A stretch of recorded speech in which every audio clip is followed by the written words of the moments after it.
கிறிஸ்து இயேசுவுக்குள் மிகவும் அன்பாய் அழைக்கப்பட்ட அன்புக்குரிய சகோதர சகோதரிகள் யாவருக்கும் நம்முடைய பரமபிதாவாகிய தேவனாலும் கர்த்தராகிய இயேசு கிறிஸ்துவினாலும் கிருபையும் சமாதானமும் உண்டாவதாக என்ற ஒரு வாழ்த்துதலுடன், பிரியமான சகோதர சகோதரிகளே, இன்றைய நாளிலும் நம்மளுடைய ஆத்மீக ஜீவித்திற்கென்று உள்ளான மனுஷன் நாளுக்கு நாள் வளரும்படிக்கு இன்றைய நாளிலே நாம் ஒரு புதிதான ஒரு பாடத்தை நாம் கற்றுக்கொள்ளப் போகிறோம். இந்த பாடத்தினுடைய தலைப்பு நீரூற்று.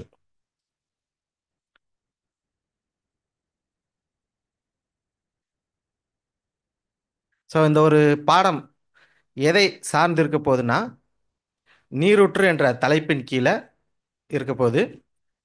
இதை எங்கேருந்து எடுத்திருக்கோம் அப்படின்னா, ரீப்ரிண்ட்ல இருந்து எடுத்திருக்கோம். அதுபோக வேதத்திலிருந்து தலைப்பின் கீழ் படித்தல் என்ற ஒரு படிப்பினையிலிருந்து நம்ம எடுக்கிறோம்.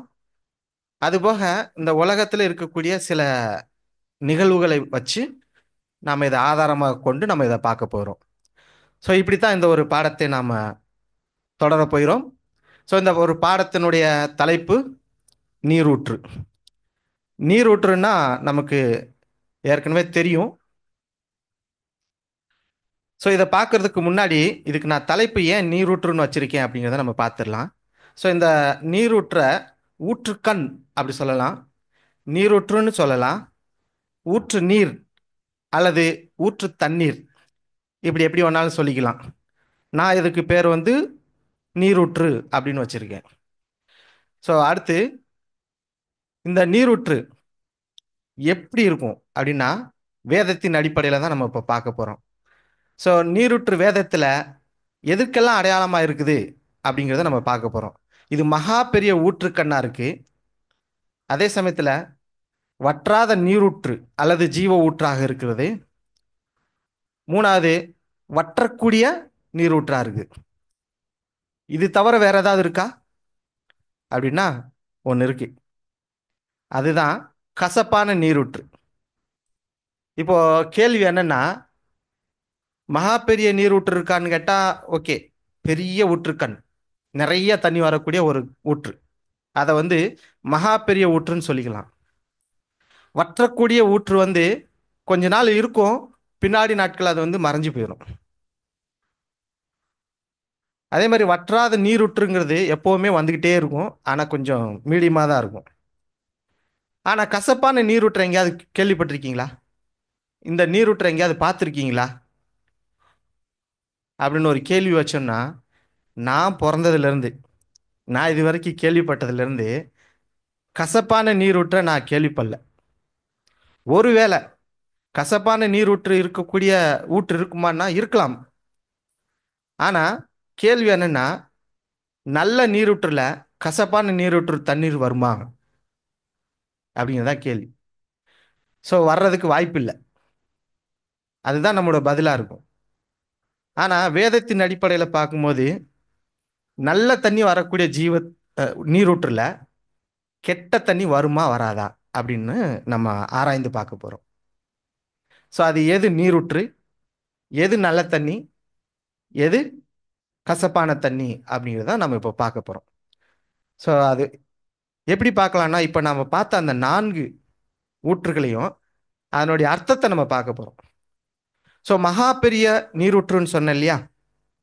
நீரூற்றுனா மகா பெரிய நீரூற்று, மகா பெரிய ஊற்றுக்கண், அதை யாருக்கு அடையாளப்படுத்தலாம்னா பிதாவாகிய தேவனுக்கு அடையாளப்படுத்தலாம். ரெண்டாவது, வற்றாத நீரூற்று அல்லது ஜீவ ஊற்றுன்னு சொல்லும்போது அதை யாரை அடையாளப்படுத்துதுன்னா நம்முடைய ஆண்டவராகிய இயேசு கிறிஸ்துவை அடையாளப்படுத்துது. மூன்றாவது, வற்றக்கூடிய நீரூற்று, அது யாருன்னா சபை அடையாளப்படுத்துது. கசப்பான நீரூற்று அப்படின்னா அது திரள் கூட்டத்துக்கு போறவங்கள அடையாளப்படுத்தக்கூடியதா இருக்கு. இதை நம்ம வந்து இதுக்கு அடையாளமாக வச்சிருக்கோமே, இது ரீப்ரிண்ட்ஸ் ஏதாவது இருக்கா, இல்லை ஏதாவது ஆதாரங்கள் இருக்கா அப்படின்னா நம்ம அதை தான் இப்போ ஆராய்ந்து பார்க்க போகிறோம். இப்போ அதை நம்ம இதனுடைய அர்த்தத்தை பார்க்கலாம். பிதாவாகிய தேவன் தான் மகா பெரிய ஊற்று அப்படின்னு சொல்லணும்னா வேதத்திலேருந்து ஏதாவது ஒரு ஆதாரம் வேணும் இல்லையா? நீரூற்று தான் நம்ம பாடம். இந்த நீரூற்று பிதாவாகிய தேவனுக்கு அடையாளமாக இருக்குது அப்படின்னா வேதத்திலேருந்து எந்த ஒரு விஷயத்த நம்ம கோட் பண்ணலாம்? ஏதாவது ஒரு விஷயத்த சொல்லித்தான் ஆகணும். அதுக்காண்டி தெரியாத விஷயத்த சொல்ல வேண்டாம். அதாவது ஏதேன் தோட்டத்திலே இருக்கு 4 ஆறுகள் இருக்கு இல்லையா? அது எங்க இருந்து வந்துச்சு? ஒரு மலையில இருந்து வந்துச்சு. அந்த 4 ஆறுகளுமே மலையில இருந்து வருதுன்னா மலை மேல கொண்டு போய் தண்ணீரை வச்சது யாரு? எப்படி மலை மேல போச்சு? அந்த காலத்துல, அதாவது ஏதேன் தோட்டத்துல மழை பெஞ்சிச்சா அப்படின்னா இல்ல. ஆனா உயரமான இடத்துல இருந்து தான் தாழ்வான இடத்துக்கு தண்ணீர் வரும். இப்போ மேலான இடத்துல தண்ணீர் கொண்டு போய் வச்சது யாரு அப்படின்னா தெரியாது. இதை நம்ம ஆராய்ந்து பார்க்கவே முடியாது. அதே மாதிரிதான் நம்முடைய பிதாவாகிய தேவனுடைய ஞானத்தை யாராலையும் ஆராய்ந்து பார்க்க முடியாது. அவர் அவர் வாயிலிருந்து புறப்படக்கூடிய எந்த ஒரு வார்த்தையும் நம்மளால கிரகிக்கவோ அல்லது அதை ஆராய்ந்து பார்க்கவோ அதை நிதானிக்கவோ ஈஸியா முடியாது. ஸோ அதனால தான் மகா பெரிய ஊற்றுக்கண் அப்படி சொல்லும்போது பிதாவாகிய தேவனுக்கு அடையாளப்படுத்தியிருக்கோம். அதுக்கு ஆதாரமா எங்க பார்க்குறோம்னா ஏதேன் தோட்டத்தில் இருக்கக்கூடிய 4 ஆறுகள். இந்த 4 ஆறுகள் எதை அடையாளப்படுத்துதுன்னா பிதாவாகிய தேவனுடைய 4 குணலட்சணங்களை அடையாளப்படுத்துது. அடுத்த நீரூற்று யார் அப்படின்னா நீரூற்று, வற்றாத நீரூற்று, ஜீவ நதியாக இருந்திருக்கிறார். அது யாருன்னா நம்முடைய ஆண்டவராகிய இயேசு கிறிஸ்து. இப்போ இந்த ஜீவ ஊற்று மகா பெரிய ஊற்றுக்கண்ணிலிருந்து ஜீவ ஊற்றை வாங்கி இருக்கிறார். இப்போ வாங்கி தான் இந்த ஜீவ தண்ணீரை மற்றவங்களுக்கு கொடுக்கிறார். அதனால தான் நம்முடைய ஆண்டவராகிய இயேசு கிறிஸ்து ஜீவ ஊற்றாக இருக்கிறார். எங்க பார்க்குறோம்னா யோவான் 4ஆம் அதிகாரம் 14ஆம் வசனத்துல பார்க்குறோம். எப்படின்னா அந்த சமாரிய ஸ்திரீ தாகத்துக்கு தண்ணி தான் சொல்லி நம்முடைய ஆண்டவராக இயேசு கிறிஸ்து சமாரிய ஸ்திரீ கிட்ட கேட்கிறார். ஸோ இந்த ஒரு உரையாடலை பத்தி நமக்கு தெரியும். அந்த இடத்துல ஏன்னா இந்த பாடத்தோட விளக்கத்தை கொடுத்துட்டே போனோம்னு நேரம் போயிடும். அதனால அதை நான் சுருக்கி சொல்றேன். இப்போ உன்னிடத்துல தாகத்துக்கு தான் கேட்கிறவர் யாருன்னு உங்களுக்கு தெரிஞ்சிருந்துச்சுன்னா நீங்க என்ன கேட்டிருப்பீங்க? என்னிடத்துல ஜீவ தண்ணீரை கேட்டிருப்பீங்க. அப்போ ஜீவ தண்ணீர் எங்க இருந்து வருது? ஊற்றுல இருந்து தான் வருது. ஸோ அந்த ஊற்று தண்ணீர் எங்க இருந்து வருது? யாராவது ஆராய முடியுமா? ஒரு ஃபவுண்டைன் எங்க இருந்து வருது அந்த தண்ணீர்? யாராலையும் ஆராய்ச்சி பண்ண முடியாது. சில பேர் என்ன செய்யறாங்கன்னா அந்த தண்ணீர் வர்ற இடத்த எங்க இருந்து வருதுன்னு சொல்லிட்டு அதை கண்டுபிடிக்கிறதுக்காக தோண்டிட்டு எல்லாம் போயிருக்காங்க. ஆனாலும் அவங்களால கண்டுபிடிக்க முடியல. கொஞ்சம் தூரம் போவாங்க, அதுக்கப்புறம் அது எங்க இருந்து வருதுன்னே தெரியாது. ஸோ இப்படிப்பட்ட ஞானம் தான் நம்முடைய ஆண்டவராக இயேசு கிறிஸ்துட்ட இருக்கு. ஸோ இந்த ஜீவ தண்ணீரை குடிக்கிறவங்களுக்கு தான் ஜீவன் உண்டாகும். ஸோ இதுக்காக தான் நீரூற்ற, வற்றாத நீரூற்ற யாருக்கு அடையாளமாக சொல்றோம்னா நம்முடைய ஆண்டவராகிய இயேசு கிறிஸ்துக்கு அடையாளமாக சொல்றோம். அடுத்தது யாருக்கு சொல்றோம்னா சபைக்கு சொல்றோம். வாசிக்கலாம். நீதிமொழிகள் 10ஆம் அதிகாரம் 11ஆம் வசனம். நீதிமானுடைய வாய் ஜீவ ஊற்று, கொடுமையோ துன்மார்க்குடைய வாயை அடைக்கும். ஸோ நீதிமானுடைய வாய் ஜீவ ஊற்றுன்னு பார்க்குறோம். இப்போ நம்ம எதை பற்றி தான் பார்க்குறோன்னா தலைப்பு, பாடத்தினுடைய தலைப்பு ஜீவ ஊற்று. ஸோ நீதிமானுடைய வாய் ஜீவ ஊற்றாக இருக்கணும்னா அந்த நீதிமான் ஏற்கனவே ஒரு இடத்துல இருந்து வாங்கிட்டு வந்தாதான் அந்த ஊற்று ஜீவ ஊற்றா இருக்கும். எப்படி நம்முடைய ஆண்டவராக இயேசு கிறிஸ்து பிதாவினிடத்திலிருந்து அந்த ஜீவ ஊற்று தண்ணீரை பெற்றுக்கொண்டாரோ அதே போல இயேசு கிறிஸ்துவினிடத்திலிருந்து ஜீவ தண்ணீரை பெற்றுக்கொண்டு நாமளும் ஒரு ஜீவ ஊற்றாய் மாறலாம். ஸோ மாறுறதுக்கு தான் இந்த ஒரு பாடம். எப்படி மாறுறது?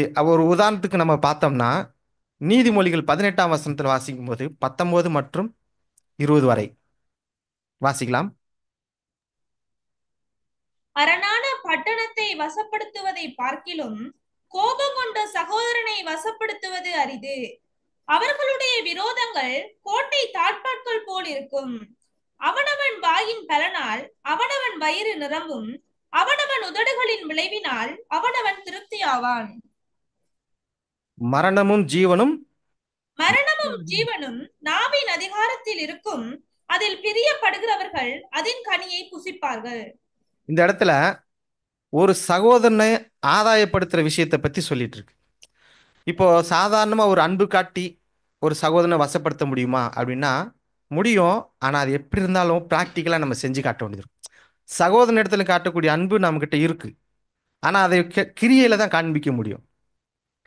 ஸோ அன்புங்கிற ஒரு பாடத்தில் நம்ம பார்த்தோம்னா அன்பு வந்து ஒரு கலர், அதை ஒரு ரே, அது ஒரு ப்ரிஸமில் நம்ம கொடுத்து அந்த ரேயை வெளியில் எடுத்தோம்னா 7 வண்ணங்கள் கிடைக்கும். ஸோ அதே மாதிரி தான் அன்பு பல கோணங்கள்ல இருக்குது, பிரிஞ்சு இருக்குது. ஆனால் அன்பு ஒன்று தான். அதை வெளிப்படுத்துகிற விதம் தான் ஒவ்வொருத்தரும் ஒவ்வொரு மாதிரியாக வெளிப்படுத்துகிறாங்க. ஸோ இப்போ நம்ம ஜீவ தண்ணீராக மாறுறதுக்கு என்ன மாதிரியான அன்பை வெளிப்படுத்துகிறோமா, ஒரு சகோதரனையே ஆதாயப்படுத்துகிற அளவுக்கு நம்முடைய வார்த்தைகள் இருக்கும்.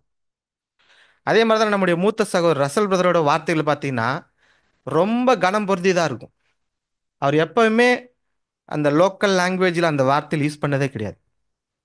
அதே மாதிரி தான் ஒரு சகோதரனை ஆதாயப்படுத்தும் போது கூட ஒரு கனம் பொருந்திய வார்த்தைகளை பேசினோம்னா நிச்சயம் ஆதாயப்படுத்த முடியும். அப்படி ஆதாயப்படுத்துறவங்க தான் ஜீவ ஊற்றை உடையவர்கள்னு அர்த்தம். ஸோ இந்த மாதிரி ஒரு வேலையை நம்ம செஞ்சோம்னா நாம தான் நீதிமான்கள், நம்ம தான் ஜீவ ஊற்றா இருப்போம். அடுத்து வேற யாரா வேதத்தில் வேற எங்கெல்லாம் நீரூற்று இருக்கு, அந்த நீரூற்றுக்கான அடையாளங்கள் என்ன அப்படிங்கிறத நம்ம இப்போ பார்த்துட்டே வர்றோம். வேற எங்க வேதத்தில் வந்து நீரூற்றை பற்றி சொல்லியிருக்கு அப்படின்னா வாசிக்கலாம். நீதிமொழிகள் 5 அதிகாரம் 18 வசனம்.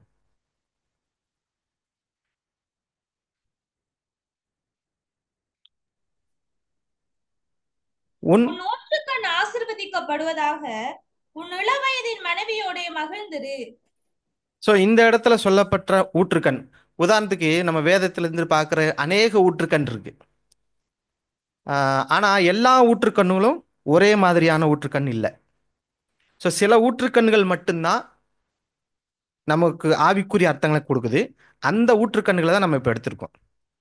ஸோ இந்த இடத்துல சொல்லப்பட்ட ஊற்றுக்கண் எதை அடையாளப்படுத்துன்னா, ஒரு வாலிபனுடைய வாழ்க்கை, அதாவது திருமண வாழ்க்கைக்கு அப்புறம் இருக்கக்கூடிய ஒரு சூழ்நிலையை விளக்குது. அந்த ஊற்றுக்கண் எப்படி இருக்குமா, அது ஒரு ஆசீர்வாதமான ஒரு வாழ்க்கை. ஸோ அதனால தான் விவாகம் யாவருக்குள்ளும் கனம் உள்ளது. ஸோ இந்த மாதிரி கனமுள்ளதா இருக்கிறது தான் இது ஒரு ஊற்றுக்கண். இப்போ ஊற்று தண்ணி இருக்கு இல்லையா, அதில் குடிக்கிறவங்களுக்கு ஜீவ தண்ணீர் ஜீவன் கிடைக்கும்.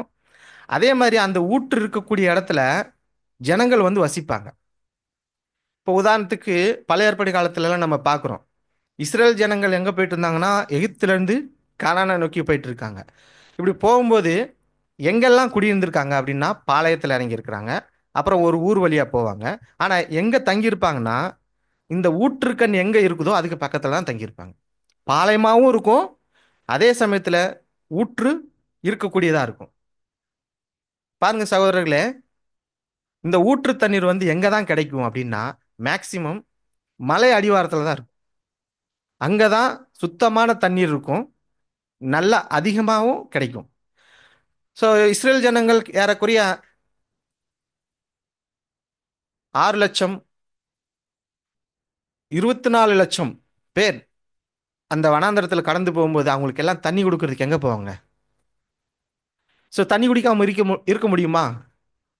சரி, பெரியவங்க தண்ணி கொடுக்காம இருந்துடலாம். ஆனால் சின்ன பிள்ளைங்க குடிக்காம இருக்க முடியாது. அப்படின்னா என்ன செய்யணும், அவங்களுக்கு தண்ணீர் வேணும். அப்படின்னா அவங்க எங்கே தான் குடியிருக்கணும்? பாளையத்தில் இருந்தாலும் ஊற்று தண்ணீர் எங்கே இருக்கோ அங்கே தான் போயிருப்பாங்க. இந்த மாதிரி தண்ணீரை குடிச்சவங்கள வேற ஏதாவது சம்பவங்கள் ஏதாவது உங்களுக்கு ஞாபகம் வருதா?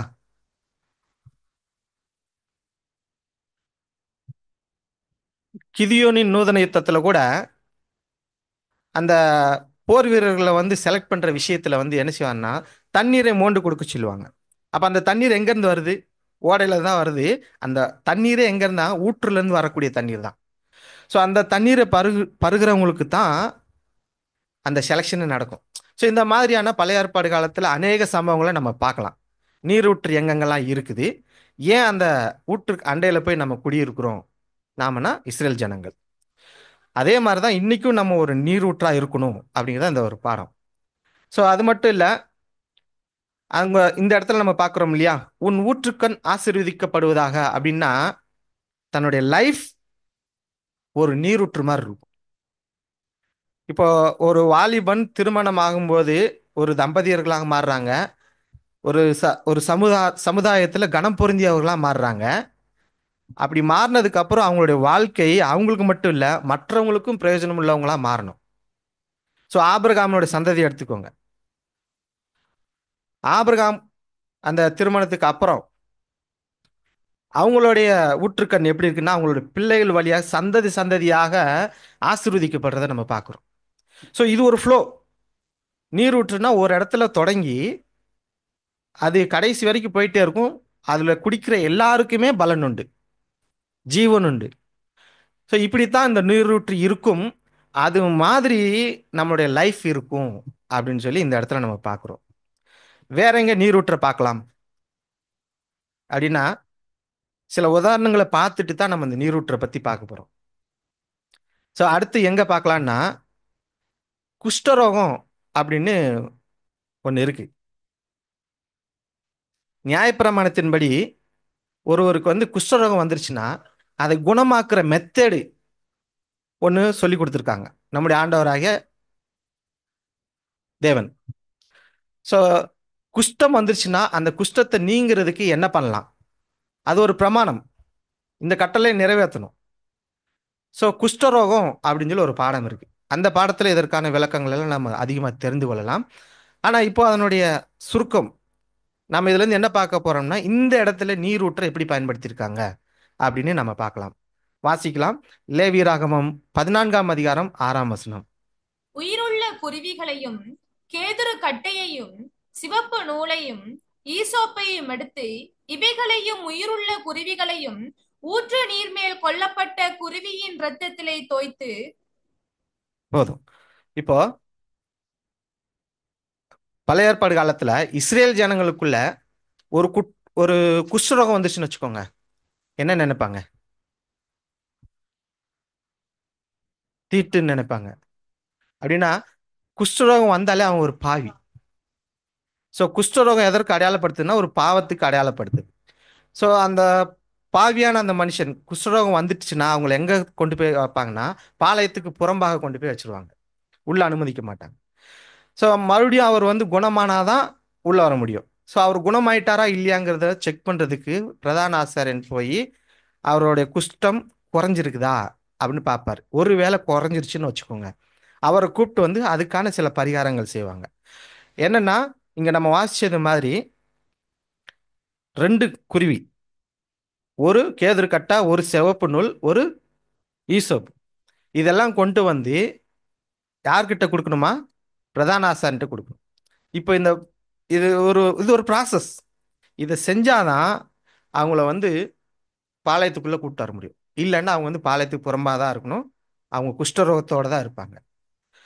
ஸோ உள்ள கூப்பிட்டு வரும்போது என்ன செய்வாங்களாம், அந்த ரெண்டு குருவி அதுல ஒரு குருவியை எடுத்து ஒரு பானையில ஊற்று தண்ணீர்ல தான் கொல்லணும். ஸோ சாதாரண தண்ணியில போட்டு கொல்லக்கூடாதா அப்படின்னா இல்லை. அதை ஆசாரிகள் அந்த பானையில ஊற்று தண்ணீர் அந்த பாளையத்துல எங்க இருக்கோ அங்க போய் ஊற்று தண்ணீர் எடுத்துட்டு அதுல அந்த குருவியை கொல்லணும். ரெண்டாவது குருவி என்ன செய்யணும்னா அந்த கேதுரு கட்டையோட கட்டி, சிவப்பு நூலால கட்டி, ஈசோப்புனாலும் எல்லாத்தையும் முக்கி எடுத்து அந்த தண்ணீரை அந்த குஷ்டரோகம் இருந்த அந்த நபர் மேல 7 தடவை தெளித்து அந்த குருவியை பறக்க விட்டுறணும். இதுதான் அதனுடைய பிரமாணம். அதுக்கப்புறம் என்ன ஆகும்னா அந்த குஷ்டரோகி தலை முடியெல்லாம் எடுத்துட்டு 7 நாள் இருக்கணும். 7 நாளுக்கு அப்புறம் மறுபடியும் என்ன ஆகும், மறுபடியும் முடி வளர்ந்துரும், மறுபடியும் எடுக்கணும். எடுத்துட்டு அதுக்கப்புறம் இவர் சுத்தமாயிட்டாரு, குஷ்டரோகம் இவரை விட்டு போயிடுச்சுன்னு சொல்லி கன்ஃபார்ம் பண்ணதுக்கு அப்புறம் தான் எங்க வர முடியும், பாளையத்துக்குள்ளேயே வர முடியும். ஸோ இந்த ஒரு முறைமையை செய்யறது கூட என்ன பயன்படுத்தியிருக்காங்கன்னா நீரூற்றை பயன்படுத்தியிருக்காங்க. ஸோ நம்முடைய வாழ்க்கையும் கூட அந்த குருவி எப்படி நீரூற்று தண்ணீர்ல ஊற்று தண்ணீர்ல கொல்லப்பட்டுச்சோ அதே மாதிரி நம்மளுடைய ஜீவன் கூட இந்த சத்தியத்துக்குள்ளதான் இருக்கணும். அதுக்காக தான் நம்ம இந்த பாடத்தை பார்க்கணும். ரெண்டாவது வேற எங்க பார்க்குறோம் ஊற்று தண்ணீரை? இப்போ நான் சொன்ன விஷயம் தான் இதுல இருக்குது, இதை வாசிச்சிடலாம். லேவியராகம் 14ஆம் அதிகாரம் 6 முதல் 7 வரை. உயிருள்ள குருவியையும் கேதுரு கட்டையையும் சிவப்பு நூலையும் ஈசோப்பையும் எடுத்து இவைகளையும் உயிருள்ள குருவிகளையும் ஊற்றின் மேல் கொல்லப்பட்ட குருவியின் இரத்தத்திலே தோய்த்து குஷ்டம் நீங்க சுத்திகரிக்கப்படுகிறவன் மேல் 7 தரம் தெளித்து அவனை சுத்தம் பண்ணி உயிருள்ள குருவியை வெளியிலே விட்டுவிட கடவன். சுத்திகரிக்கப்படுகிறவன் தன் வஸ்திரங்களை தோய்த்து தன் மயிர் முழுவதையும் சிரைத்து தான் சுத்தமாகும்படி ஜலத்தில் ஸ்நானம் பண்ணி பின்பு பாளையத்தில் பிரவேசித்து தன் கூடாரத்துக்கு புறம்பே 7 நாள் தங்கி 7ஆம் நாளிலே தன் தலையையும் தாடியையும் புருவங்களையும் தன்னுடைய மயிர் முழுவதையும் சிரைத்து தன் வஸ்திரங்களை தோய்த்து ஜலத்தில் ஸ்நானம் பண்ண வேண்டும். அப்பொழுது சுத்தமாயிருப்பான். ஸோ இந்த ஒரு ப்ராசஸ் செய்கிறதுக்கு இந்த இடத்துல என்ன பயன்படுத்தப்பட்டிருக்குன்னா நீரூற்று வந்து பயன்படுத்தப்பட்டிருக்கு. ஸோ இதே போல் இன்னும் வேதத்தில் அநேக விஷயங்கள் இருந்தாலும் கடைசியாக ஒரு விஷயத்தை மட்டும் பார்க்க போகிறோம். அதுதான் நம்மளுடைய பாடமே. இப்போது நீங்கள் சொல்லுங்கள், ஒரு நல்ல தண்ணி வரக்கூடிய ஊற்று தண்ணீரில் கெட்ட தண்ணி வருமா? வராது. சரி, கெட்ட தண்ணீர் வரக்கூடிய ஒரு ஊற்று தண்ணீரில் என்னைக்காவது நல்ல தண்ணி வருமா? வராது. சரி, கொஞ்ச நாள் நல்ல தண்ணி வந்துட்டு திடீர்னு உப்பு தண்ணியாக வருது. அப்புறம் கொஞ்ச நாள் கழிச்சு மறுபடியும் நல்ல தண்ணி வருது. இந்த மாதிரி ஏதாவது ஒரு ஊற்று தண்ணீர் எங்கேயாவது பார்த்துருக்கீங்களா? இருக்கவே இருக்காது. சான்ஸ் இல்லை. வந்தா நல்ல தண்ணீர் தான் வரும், இல்லை கெட்ட தண்ணீர் தான் வரும். ஏதோ ஒன்று தான் வருமே தவிர ரெண்டுமே கலந்து வரதே இல்லை. இந்த ஒரு பாயிண்ட்டை வந்து மைண்டில் நீங்கள் வச்சுக்கோங்க. ஏன்னா இந்த பாடம் இந்த கேள்வி ரொம்ப முக்கியம். ஸோ அப்படி பார்க்கும்போது கேள்வியே கேட்குறாரு யாரு? யாக்கோபு. அப்போஸ்தலனாகிய யாக்கோபு ஒரு கேள்வி கேட்குறாரு. வாசிங்க. யாக்கோபு 3:11. ஒரே ஊற்று கண்ணில் இருந்து தித்திப்பும் கசப்புமான தண்ணீர் சுரக்குமா? இந்த கேள்வி தான் இப்போ நான் கேட்டேன். இந்த கேள்வி என்னோட கேள்வி இல்லை, நம்முடைய மூத்த சகோதரனாகிய அப்போஸ்தலனாகிய யாக்கோபு கேட்ட கேள்வி. இப்போ யாக்கோபு இங்க வந்து நேரடியாக கேட்குறான்னு வச்சுக்கோங்க, நாம என்ன சொல்லுவோம்? அப்போஸ்தலரே ஒரு கேள்வி கேட்குறாங்க. இந்த கேள்விக்கு நம்ம என்ன பதில் சொல்ல போறோம்? இல்லையா? கொஞ்சம் யோசிக்க வேண்டிய விஷயமா இருக்கு. ஸோ இதை கூட முழுமையாக வாசிச்சுட்டு நம்ம முடிவு பண்ணலாம். வாசிக்கலாம். யாக்கோபு 3:8 முதல் 11 வரை. நாவை அடக்க ஒரு மனுஷனாலும் கூடாது. அதை அடக் அது ஓ, அதை அடக்காமலும் பொல்லாங்குள்ளவனும் சாவுக்கேதுவான விஷம் நிறைந்தவனுமாய் இருக்கிறது. அதனாலே நாம் பிதாவாகிய தேவனை துதிக்கிறோம். தேவனுடைய சாயலின்படி உண்டாக்கப்பட்ட மனுஷரை அதனாலேயே சபிக்கிறோம். துதித்தலும் சபித்தலும் ஒரே வாயிலிருந்து புறப்படுகிறது. சரி. என் இதுல இருந்து சகோதரரே, இதுல இருந்து இப்ப நம்ம வாசிச்ச விஷயத்தை வச்சு பார்க்கும்போது யாக்கோபு எதைத்தான் கேள்வி கேட்கிறாரு? அப்போஸ்தலனாகிய யாக்கோபு எதை கேட்கிறாரு? ஊ- ஊற்று தண்ணீர்ல இருந்து, அதாவது ஊற்று தண்ணில இருந்து நல்ல தண்ணி வருமா, அல்லது ஒரே ஊற்று கண்ணில இருந்து கசப்பும் தித்திப்புமானது உண்டாகுமா அப்படின்னு கேள்வி கேட்கிறார். அப்படின்னா யார் எதை குறித்து கேட்கிறாரு? இருதயத்தை குறித்து கேட்கிறாரா? வசனம் போட்டதுனால ஈஸியா சொல்லிட்டீங்க. இல்லைன்னா கொஞ்சம் கஷ்டமா தான் இருக்கும். பரவாயில்ல. ஓகே. அப்படின்னா இது எதை பத்தி தான் சொல்லுதுன்னா நம்முடைய வாயை பத்தி தான் சொல்லுது. நம்முடைய ஏற்கனவே வாசிச்சோம் இல்லையா நீதிமொழிகள்ல, நம்ம நீதிமானுடைய வாய் ஜீவ ஊற்றுன்னு படிச்சோம். ஸோ அதை தான் நம்ம இப்போ பார்த்துட்டு இருக்கோம். திருப்பி திருப்பி இதே தான் வரும். கொஞ்சம் அண்டர்ஸ்டாண்ட் பண்ணிக்கணும். ஓகே. அப்போ 11 வசனத்தை வாசிக்கலாம். ஒரே ஊற்று கண்ணிலிருந்து தித்திப்பும் கசப்புமான தண்ணீர் சுரக்குமா? என் சகோதரரே, அத்திமரம் ஒலிவ பழங்களையும் திராட்சை செடி அத்தி பழங்களையும் கொடுக்குமா? அப்படியே உவர்ப்பான நீருக்கு தித்திப்பான ஜலத்தை கொடுக்க மாட்டாது. ஸோ நம்ம பாடத்தினுடைய தலைப்பு நீரூற்று. ஸோ இந்த நீரூற்றை பற்றி தான் இவ்வளோ நேரம் பார்த்துக்கிட்டே வந்திருக்கோம். ஸோ பழைய ஏற்பாடு காலத்தில் நீரூற்று எப்படி இருந்திருக்குது, புதிய ஏற்பாடு காலத்தில் நீரூற்று எப்படி இருக்குது அப்படிங்கிறத நம்ம பார்த்துட்டோம். இப்போ இதை யாருக்கு தான் அடையாளப்படுத்தி சொல்றாரு இந்த நீரூற்றை அப்படின்னா, நீதிமானுடைய வாய்க்கு. அதையும் சொல்லப்போனா இப்போ இந்த காலத்துல சொல்ல போனோம்னா சகோதரர்களுடைய வாய்க்கு ஒப்பிட்டு சொல்றாரு. ஏன்னா அந்த இடத்துல அப்படிதான் சொல்லியிருக்கு. 12 வசனத்துல பாருங்க, என் சகோதரரே. அப்படின்னா யாரு? நம்ம தான். ஸோ நம்ம கிட்ட என்ன எதிர்பார்க்கிறாருன்னா நம்முடைய வாய் ஜீவ ஊற்றாக இருக்கணும். அதே வாயினால தேவனை துதிக்கிறோம், இதே வாயினால மனுஷனை சபிக்கிறோம். இப்படி இருக்கலாமா? இப்படியே தான் கேள்வி கேட்கிறார். இப்படி இருக்க ஆகாது. அப்படி இருக்கக்கூடாது. துதித்தலும் சபித்தலும் ஒரே வாயிலிருந்து புறப்படுகிறது. என் சகோதரரே, இப்படி இருக்க ஆகாது. அப்ப இப்படி இருக்கக்கூடாதுன்னு சொல்றாருன்னா நம்ம கொஞ்சம் யோசிக்கணும். நம்ம இருக்கிறோமா இல்லையா? ஏன்னா நம்ம எப்பவுமே தப்பா பேசிட்டோம்னு வச்சுக்கோங்க. தவறுன்னு சொல்லும்போது ரொம்ப மோசமா எடுத்துக்க வேண்டாம். உலக ஜனங்கள் எடுத்துக்கொள்ற அளவுக்கு கூட எடுத்துக்கொள்ள வேண்டாம். சத்தியத்துக்கு மாறாகன்னு எடுத்துக்கோங்க. சரி, இப்படி சொல்லும்போது நமக்கு ஏதாவது உணர்வு வருதா? ஏதாவது தெரியுதா? அப்படின்னா உண்மையிலே நாம சத்தியத்துக்கு விரோதமாக பேசும்போது நம்ம பேசுறோமா இல்லையாங்கிறது நமக்கே தெரியாது. ஏன் அப்படின்னா சில மேன்மையான காரியங்கள் எண்ணங்கள் வந்து சிந்தனைக்குள்ள வந்துடுறதுனால நான் சத்தியத்துல தான் இருக்கிறேனா அல்லது சத்தியத்தை விட்டு வெளியில இருக்கிறேனா அப்படிங்கிறத சில நேரம் மறந்துட்டு நம்ம பேச ஆரம்பிச்சிடும். ஸோ இந்த வாய் எப்பவுமே ஜீவ ஊற்றா இருக்கணும் அப்படின்னா வாய் எங்கேருந்து பேசும்? வாயின் வார்த்தைகள் எங்கேருந்து வரும்? இருதயத்தின் நிறைவினால் வாய் பேசும். இப்ப கேள்வி என்னன்னா, இருதயம் எது?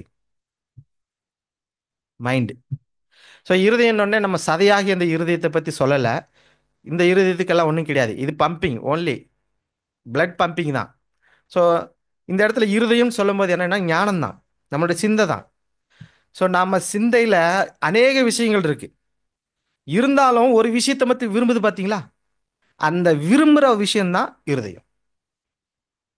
இதுக்குன்னு தனி டெஃபினேஷன் தனியா ஒரு பாடமெல்லாம் தேவையில்லை. ஸோ இருதயம் எதுனா எத்தனையோ விஷயங்களை நம்ம மைண்ட்ல வந்து வச்சிருக்கோம். ஆனா எனக்குன்னு பிடிச்சதான் செய்யறோம் பாத்தீங்களா? அது எதை வச்சு செய்றீங்க? அதுதான் விருப்பம். விருப்பத்தை தான் நம்ம என்ன சொல்றோம்னா இருதயம் சொல்றோம். ஸோ இருதயத்தின் நிறைவினால் வாய் பேசும்னா நம்ம கற்றுக்கொண்ட சத்தியத்தின் நிறைவினால தான் நம்ம என்ன பேசுறோம்னா இதை பேசுறோம். சரி, அப்போ கேள்வி என்னன்னா, இதை மட்டும்தான் பேசுறோமா? எங்க போனாலும் எல்லாமே பேசுறோம். அப்போ இதே வாய்னால தேவனையும் துதிக்கிறோம், சகோதரனையும் சபிக்கிறோம். எப்படி? இப்படி நடக்கும்போது நம்ம வந்து நம்மளே சிந்திச்சு நிதானிச்சு பார்க்கணும்.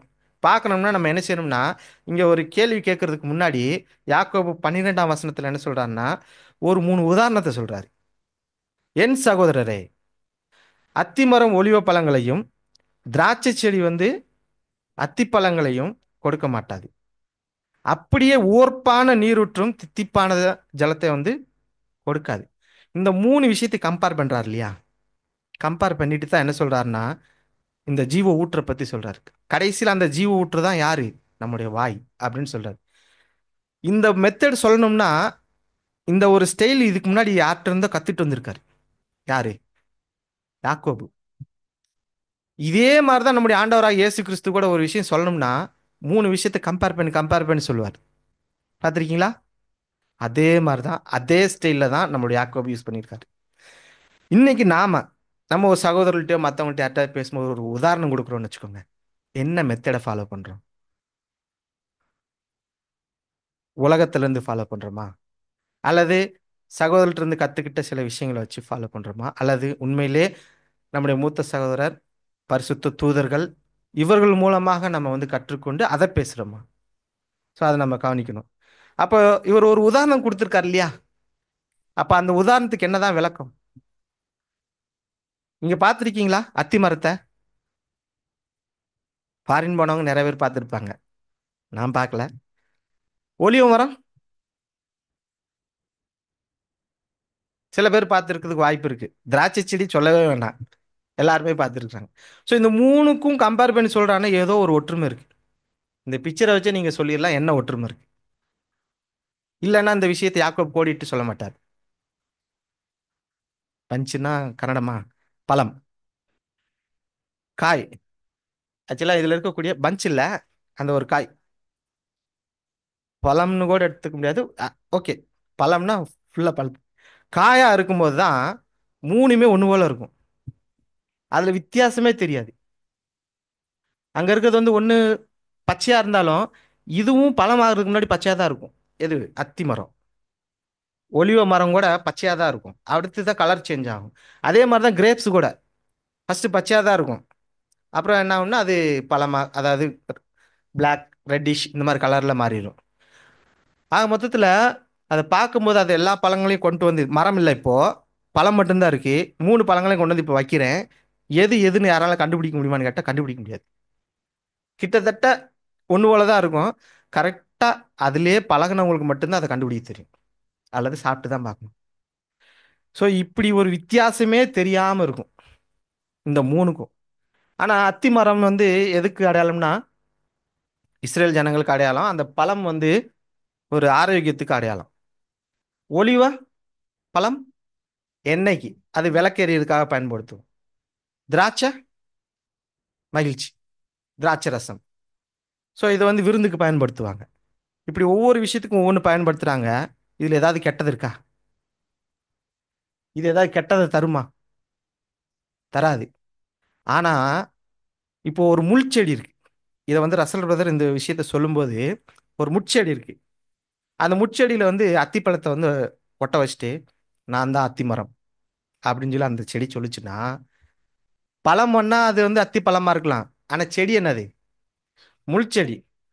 அப்போ ஒரு முட்செடி மாதிரி நான் கெட்ட தண்ணீர் இருக்கக்கூடிய வார்த்தைகள் எல்லாத்தையும் பேசிட்டு, தேவனை துதிச்சுட்டு மனுஷனை சபிச்சிரும், சகோதரனை சபிச்சுட்டு, ஆனால் நான் யாருன்னு தெரியுமா? அத்திமரம் அப்படின்னு சொல்லிட்டு இருந்தா அது சரியா இருக்குமா? சரியா இருக்காது. So, அதை இந்த எக்ஸாம்பிள் எல்லாம் சொல்லிட்டு தான் அதாவது அந்த ஊற்று தண்ணீர் வந்து நீரூற்று, ஓர்ப்பான நீரூற்று வந்து என்னைக்குமே நல்ல தண்ணீரை கொடுக்காது. அதே மாதிரி நல்ல தண்ணீரா இருக்கிறது கெட்ட தண்ணீர் கொடுக்காது.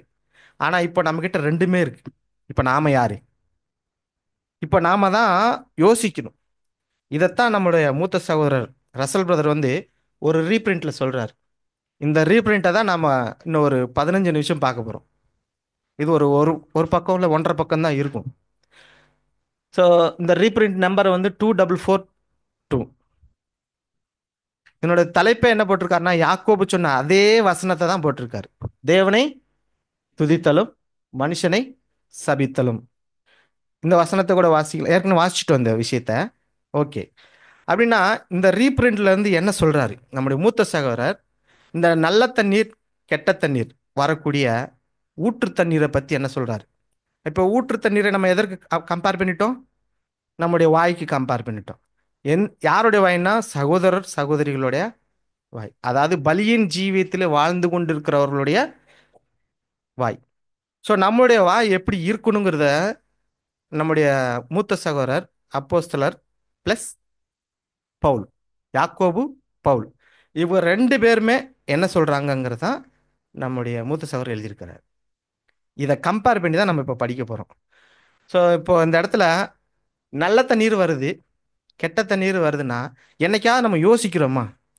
ப்ராக்டிக்கலாக பார்க்கும்போது நீரூற்றுல மாற்றி மாற்றி வர்றதுக்கு வாய்ப்பே இல்லைன்னு தெரிஞ்சு போச்சு. ஆனால் நம்மளுடைய வாயிலேருந்து ரெண்டுமே மாறி மாறி வருதுன்னா நாம் கொஞ்சம் சிந்திக்கணும். அப்போ சிந்திக்கணும்னா நம்ம என்ன பண்ணணும்? நம்மளுடைய தாட்டை வந்து யூஸ் பண்ணணும். மூளையை கொஞ்சம் பாலிஷ் பண்ணணும். அப்போ என்ன பண்ணலாம் அப்படின்னா, நமக்கு என்ன வேணும்னா ஃபர்ஸ்ட் ஞானம் வேணும். அந்த ஞானத்தை 2 வகையில் இருக்குது நமக்குள்ள அப்படின்னு சொல்றாரு. ஒன்று வந்து உலக ஞானம், இன்னொன்று தேவனுக்குரிய ஞானம். ஸோ இந்த 2 ஞானமே யார்கிட்ட இருக்குன்னா, உடன்படிக்கை செய்து பலியின் ஜீவியத்தில் வாழ்ந்து கொண்டிருக்கிறவங்களுக்கு மட்டும்தான் இருக்கு. மற்றவங்கள்ட்ட இருக்கான்னு கேட்டால் இருக்காது. ஏன்னா அவங்களுக்கு தெய்வீக திட்டமே தெரியாது. ஆனால் உலக ஞானம் இருக்கும், தெய்வீக திட்டம் தெரியாதனால அவங்களுக்கு என்ன இருக்காதுன்னா தேவனுடைய ஞானமே இருக்காது. ஸோ இந்த 2 ஞானத்தையும் வச்சுக்கிட்டு தான் நாம் என்ன செய்யணும்னா நல்ல நீரூற்றா மாறணும்.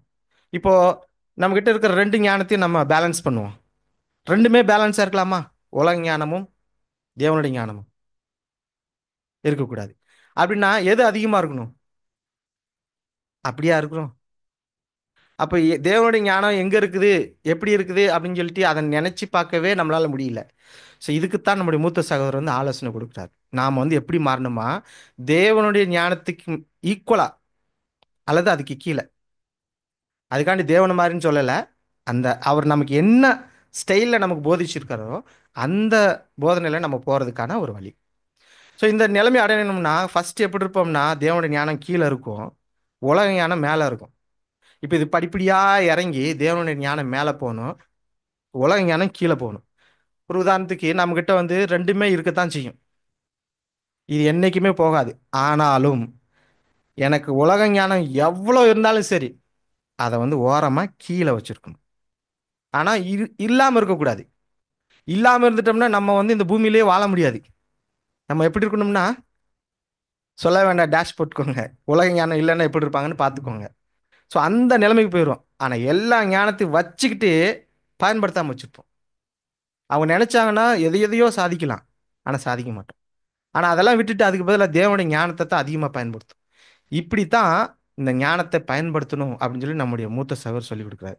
ஸோ இதுல இருந்து என்னன்னா, ரெண்டு வகையான ஞானம் இருக்குன்னு நான் சொல்லிட்டேன். இதை நீங்க வந்து கொஞ்சம் யோசிச்சு பார்த்துக்கோங்க. இந்த ஞானம் எப்படி இருக்கணும் நம்ம சகோதரருக்குள்ளே அப்படின்னு சொல்லிட்டு யாக்கோபு என்ன சொல்றாருன்னா, தேவனுடைய பிள்ளைகளுக்கு இருக்க வேண்டியதுதான் இந்த ஞானம். அது கட்டாயமா இருக்கணும். அது இருக்குதுங்கிறத முதல்ல புரிஞ்சுக்கோங்க. யாருமே இதை வந்து அதிகமா கண்டுக்கிறது இல்லை. ஏன்னா ஒரு விஷயத்தை கற்றுக்கொண்ட உடனே நான் பெரிய ஆளு, நான் நிறைய கத்துட்டேன் அப்படின்னு சொல்லிட்டு அவங்களுக்குள்ள ஒரு மனப்பூரிப்பு, சந்தோஷம். இது வந்து பெருமைனால வர்றதா அல்லது வேற ஏதாவது காரணமானா கிடையாது. உண்மையிலேயே ஒரு விஷயம் நம்ம கத்துக்கிட்டா நமக்கு என்ன வரும்? சந்தோஷம், இயல்பான சந்தோஷம். அந்த மாதிரி தான் நினைச்சிட்டு கடைசியில் என்ன ஆயிரும்னா, உலக ஞானத்திலே இருந்துருவோம், தேவன் ஞானத்தை விட்டுரும். ஸோ அப்படி இருக்கக்கூடாது. நம்மளை நாமளே நிதானிக்கணும். ஸோ நம்ம ஞானம் கரெக்டாக தான் பயன்படுத்துறேனா அப்படிங்கிறத வந்து நம்ம சிந்திச்சு பார்க்கணும். ஒருவேளை நம்ம வந்து சகோதரர்ல வந்து சபிக்கக்கூடியவங்களா இருக்குன்னு வச்சுக்கோங்க. சபிக்கிறதுன்னு ஒண்ணு நீங்க எப்படி எடுத்துக்க கூடாதுன்னா, சகோதரனை நேரடியா போய் யோவான் சொன்ன மாதிரி, அப்படி யோவான் ஸ்நானகன் சொன்னார் இல்லையா, அது மாதிரி அப்படியெல்லாம் சொல்லக்கூடாது.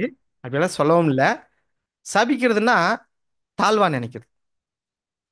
இவரெல்லாம் அந்த அளவுக்கெல்லாம் சத்தியத்துல தேற மாட்டார், இவருக்கு அந்த அளவுக்கு இல்லை, நாம எப்படி இருக்கோம், சத்தியத்துல நல்லா இருக்கும், இப்படி குறைவா எடை போடுறது, அவங்கள குறித்து தாழ்வான எண்ணம் இருக்கிறது. இப்படி நினைக்கிறவங்க திருப்பி வந்து அவங்க வந்து சகோதரனை ஏத்துக்க முடியுமா அப்படின்னு அதுக்கு ரொம்ப கஷ்டம். என்னைக்கு ஒருவர் என்னோட சகோதரன் என்னை பார்க்கிலும் மேலானவர் நினைக்கிறோமோ, அன்னைக்கு தான் அந்த சகோதரர் எப்படியேப்பட்டவராக இருந்தாலும் சரி, அவர்கிட்ட நம்ம அன்பு கூற முடியும், ஐக்கியம் கொள்ள முடியும், நல்ல ஒரு வளர்ச்சி இருக்கும்.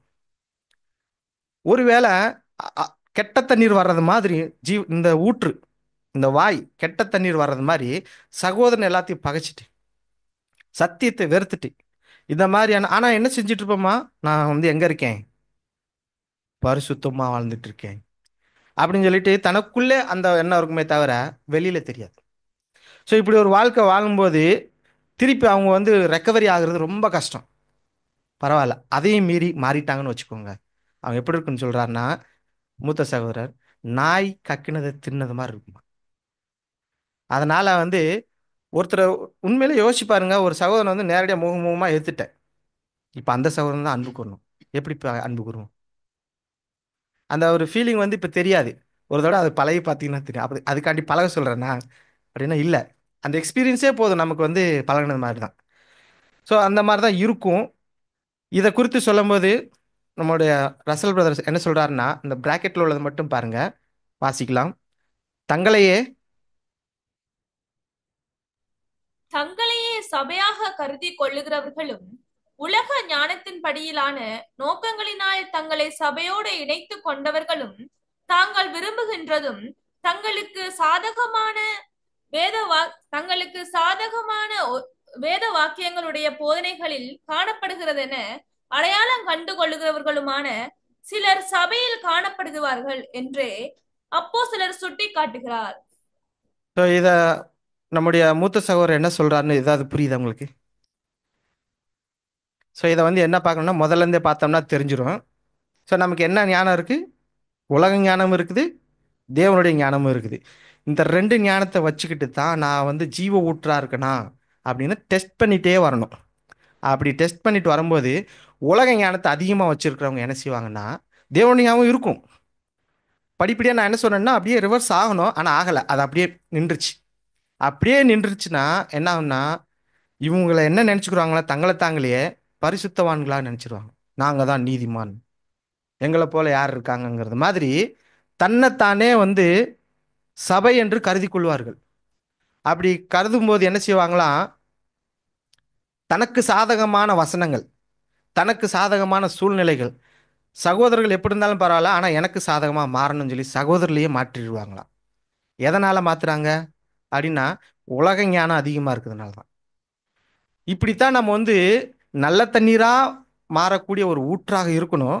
அதுக்கு பதில் என்னவா மாறிடும்னா, கெட்ட தண்ணீர் வரக்கூடிய நீரூற்றாக மாறிடும். ஸோ இந்த இடத்துல மட்டும்தான் ஒரே ஊற்றுக்கண்ணிலேருந்து நல்லதும் கெட்டதுமான தண்ணீர் வருது. ஸோ இப்படி வர்றதுனால அவங்க என்ன செய்கிறாங்கன்னா, அது பிராக்கெட்க்கு அப்புறம் கூட நீங்கள் வாசித்து பார்த்தீங்கன்னா தெரியும். அவர்கள் வந்து இருமாப்படைவார்கள் என்றும் தங்கள் ஞானத்தை வாசிக்கலாமா? இவர்கள் இருமாப்படைவார்கள் என்றும் தங்கள் ஞானத்தை பகட்டாக காண்பித்துக் கொள்வார்கள் என்றும் அதனால் பெருமை கொள்வார்கள் என்றும் இவர்கள் சகோதர சிநேகம், தயவு, சாந்தம், பொறுமை, அன்பு ஆகிய கிறிஸ்தவ குணலட்சணங்களானது ஏற்புடையது என்றும் வெளிப்புறத்தில் ஒப்புக்கொண்டாலும் இவர்கள் தங்கள் இருதயங்களில் கசப்பான பொறாமைகளையும் போராட்டங்களையும், அதாவது பெயரும் புகழும் பெற்றிடுவதற்கான போராட்டத்தினை இவர்களை அதிகமாய் பெற்றிருப்பவர்களாக காணப்படுவோரின் மீது பொறாமையினை கொண்டிருப்பார்கள் என்று அவர் குறிப்பிடுகின்றார். ஸோ இதை வந்து சுருக்கமாக என்ன பார்த்துக்கலாம்னா, உலக ஞானத்தை தான் அதிகமாக வச்சிருக்கிறாங்கன்னு பார்த்துக்கலாம். இப்படி வச்சிருக்கும்போது சகோதர அன்பு, இந்த தேவனுடைய கிருபை, இது எல்லாத்தையுமே ஏற்றுக்குருவாங்க. ஆமாம் இருக்கு அப்படின்னு வாயினால் அறிக்கை பண்ணிடுவாங்க. ஆனால் ப்ராக்டிக்கலாக பார்க்கும்போது அவங்க அப்படி இருக்க மாட்டாங்க. ஸோ அதை தான் சொல்லியிருக்கு. ஒருவேளை இது மாதிரி யாராவது சத்தியத்திலே யாராவது வளர்ந்துட்டாங்கன்னா அவங்கள பார்த்து என்ன செய்வாங்கன்னா பொறாமைப்படுவாங்க. எதுக்காக அப்படின்னா, இவங்களுக்கு இருக்கிற ஞானம் அப்படித்தான் இருக்கு. ஸோ இப்போ எப்படி இருக்காங்கன்னா, கெட்ட தண்ணீர் தான் வந்துட்டு இருக்கு இந்த இருதயத்திலேருந்து. அதனால தான் யாரையுமே சரியாக புரிஞ்சுக்க முடியல. தாங்கள் இப்படித்தான் இருக்கிறாங்களா அப்படிங்கிறத அவங்களால கண்டுபிடிக்கவே முடியாது. ஒரு தடவை அப்படி பழகிட்டாங்கன்னா திரும்பி திரும்பி அதே தான் செஞ்சுட்டு இருப்பாங்க. அப்போ அதை மாறுறதுக்கு என்ன பண்ணலாம் அப்படின்னா, இதுக்கு ஒரு மாற்றம் வேணும் இல்லையா, ஒரு சொல்யூஷன் வேணும் இல்லையா. இதுக்கு தான் அப்போஸ்தலனாகிய பவுல் வந்து சில ஆலோசனை கொடுக்குறாரு. இதை நம்ம மூத்த சகோதரர் சொல்லும்போது என்ன சொல்றாருன்னா, யாக்கோபு எழுதின இந்த 3ஆம் அதிகாரம் 8ஆம் வசனத்துக்கும் 11ஆம் வசனத்துக்கும் அப்போஸ்தலனாகிய பவுல் பேசின விஷயத்துக்கும் கம்பேர் பண்ணி சொல்றாரு. ஸோ இப்போ மறுபடியும் ஞாபகப்படுத்திக்கலாம். யாக்கோபு என்ன சொன்னார்? ஒரே ஊற்று தண்ணீர்லேருந்து தித்திப்பும் கசப்பான தண்ணீர் வருமா அப்படின்னு கேட்டிருக்காரு. பவுல் வாயை குறித்து எங்கேயா சொல்லியிருக்காரா?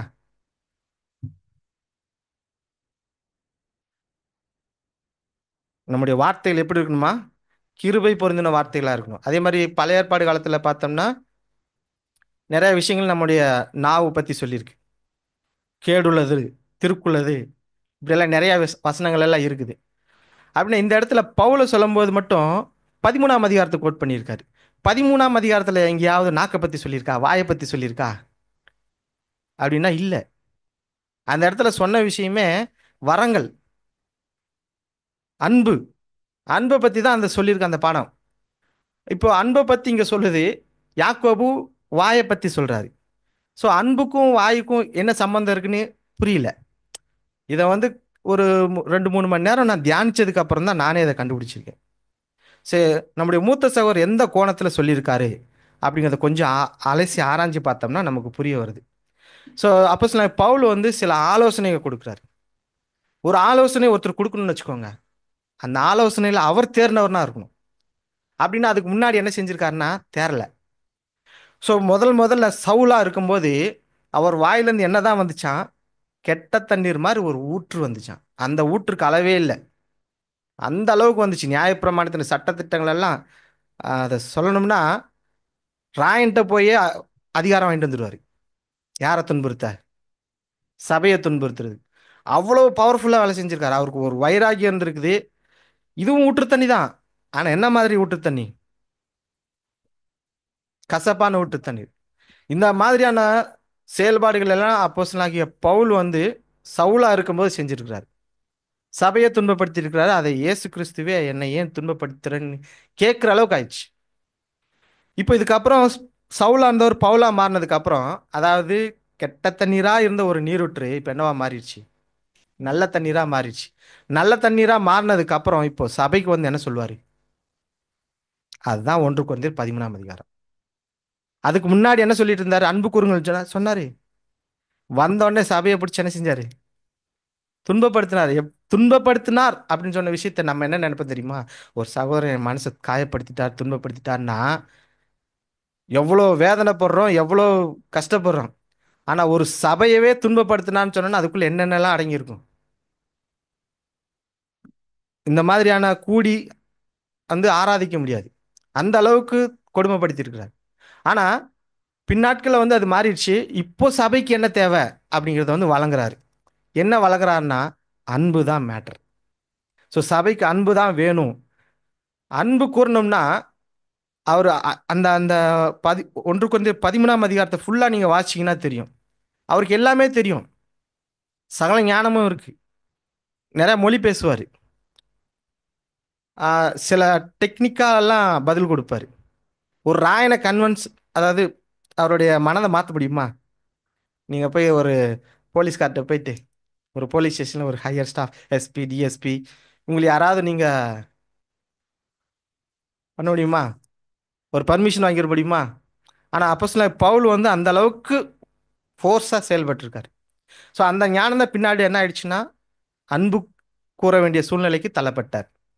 இப்போ அந்த பவுல் இப்போ ஆலோசனை கொடுக்குறார். யாருக்குன்னா, இந்த உலக ஞானம், நம்முடைய வாய் வந்து தேவனுக்குரிய ஞானமா இல்லாம உலகத்துக்குரிய ஞானமாய் பேசும்போது எப்படி நம்ம மாத்திக்கிறது அப்படின்னு சொல்றாரு.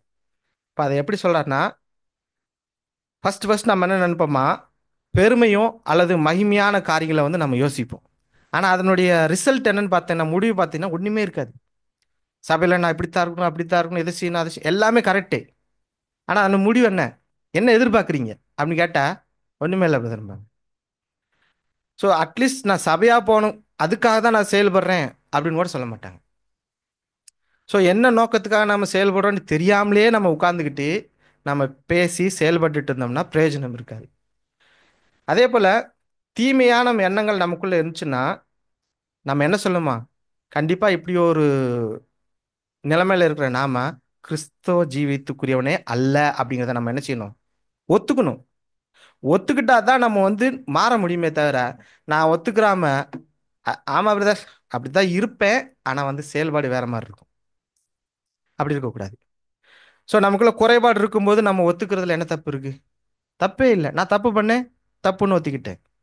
ஸோ இந்த ஒரு உண்மையான ஒரு இருதயத்தை தான் தேவன் பார்க்கிறார். சரிம்மா, ஆஃப் பண்றேன். இப்ப நீ ஜெபம் பண்ண வரியா? ஆ?